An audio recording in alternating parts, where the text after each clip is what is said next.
Continuing in Swift Rivers, Chapter 1, White Birches, Chapter 1b, starting at page 12.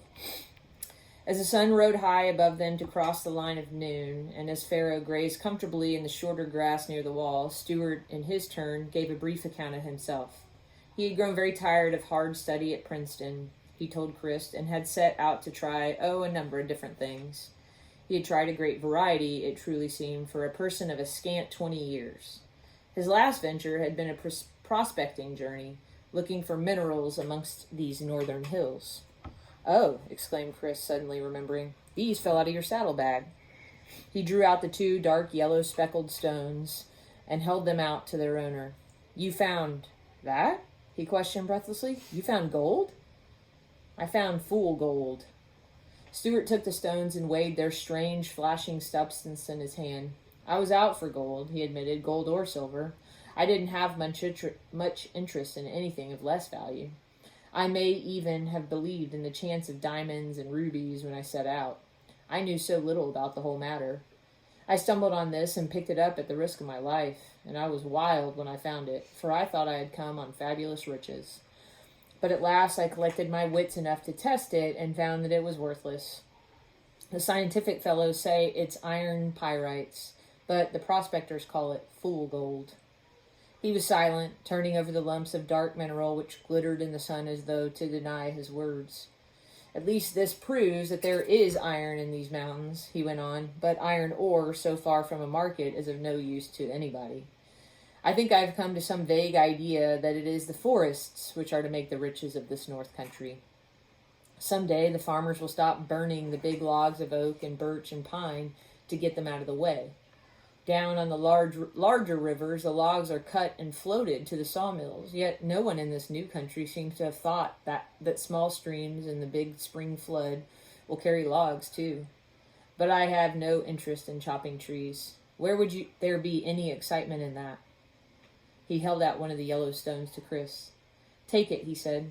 "They are worth this much, that we can each look at them and remember this morning in the high meadow." The glint of yellow gave a strange flicker as the dark substance passed from one boy's hand to another's.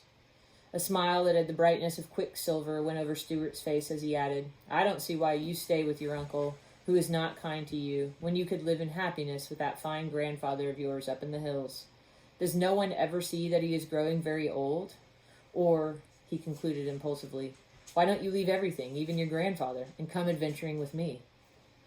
Chris had taken the stone and now gripped it in his brown hand until the knuckles were white. He sat and thought for a long minute and then shook his head. "I can't do it," he said. "Some day I will go to grandfather, but not yet.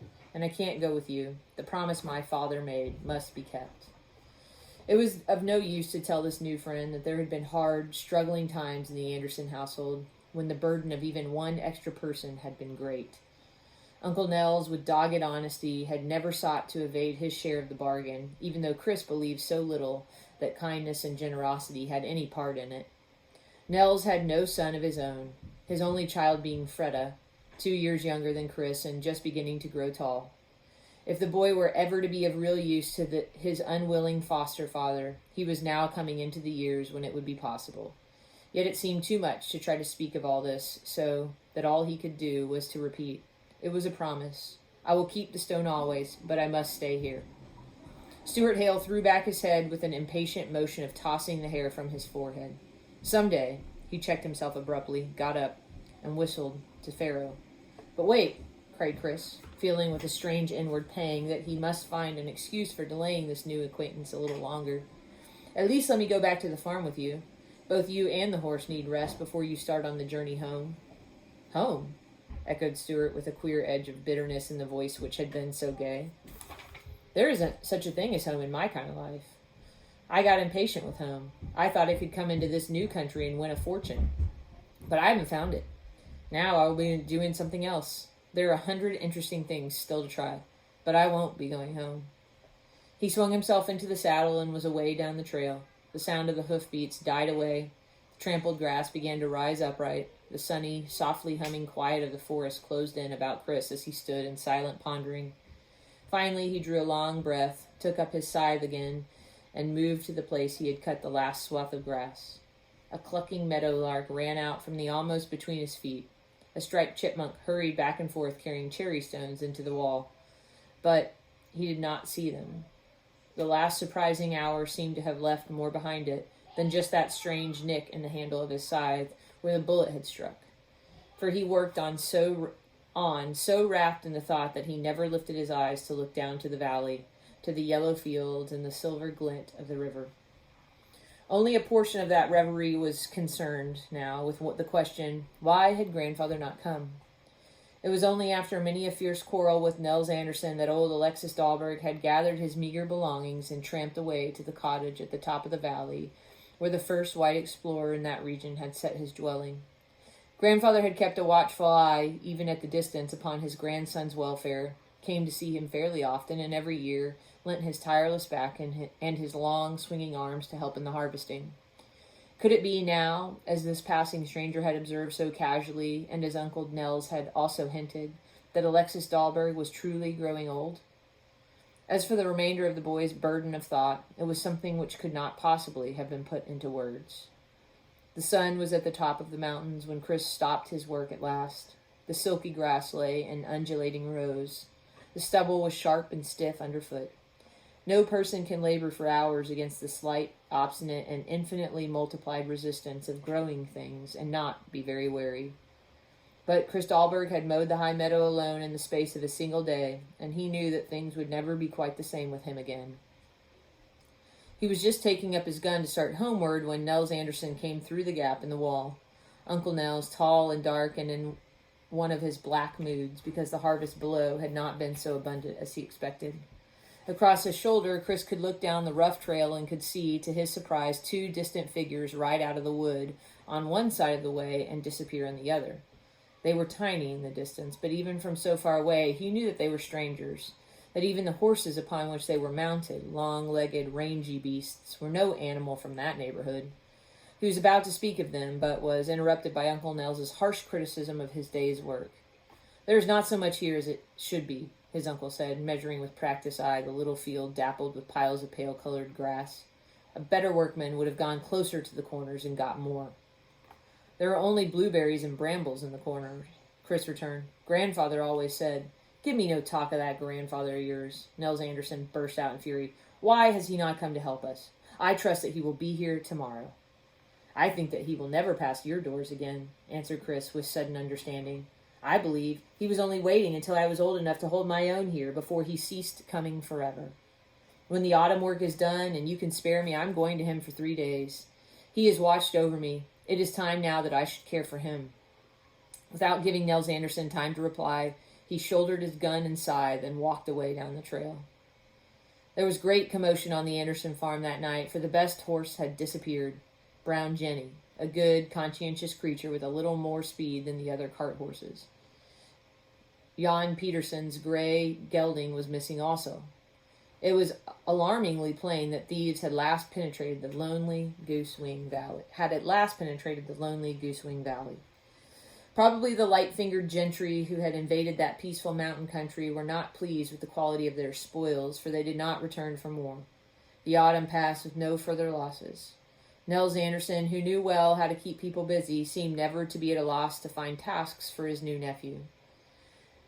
The boy rose earlier and earlier and toiled later and later, always hoping that he could clear the way to a day or two of freedom, so that he might journey up the valley to see his grandfather. No matter how much he accomplished, however, Uncle Nels's unsatisfied eye could always see something wanting and something still to be done. The autumn advanced toward winter, while Chris still worked without ceasing and totally without praise. There was one morning when he arose from his bed in the loft and knew, from the harsh chill in the air, that the winter weather was not far away. He had made himself a promise that he would see grandfather before the snows came. No matter what anyone might say now, he would set forth that morning, the moment the day broke. As the whole household stood in the gray light about the great kitchen fireplace, he told his uncle abruptly of what he intended to do.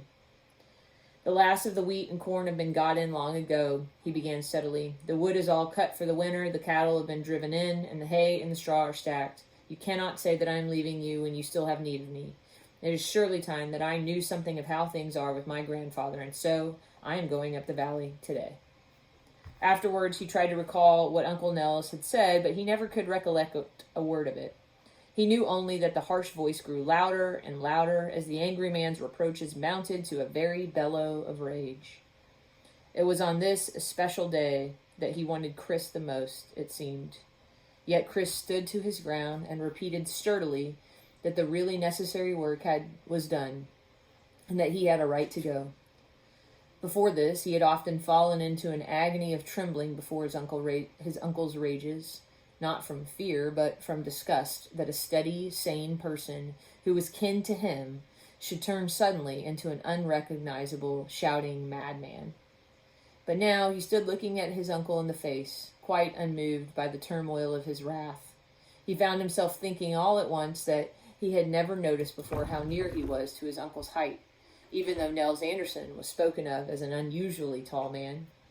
To his own astonishment, he discovered himself suddenly speaking aloud of these things. Since he had been to school and had learned English, he talked that language usually.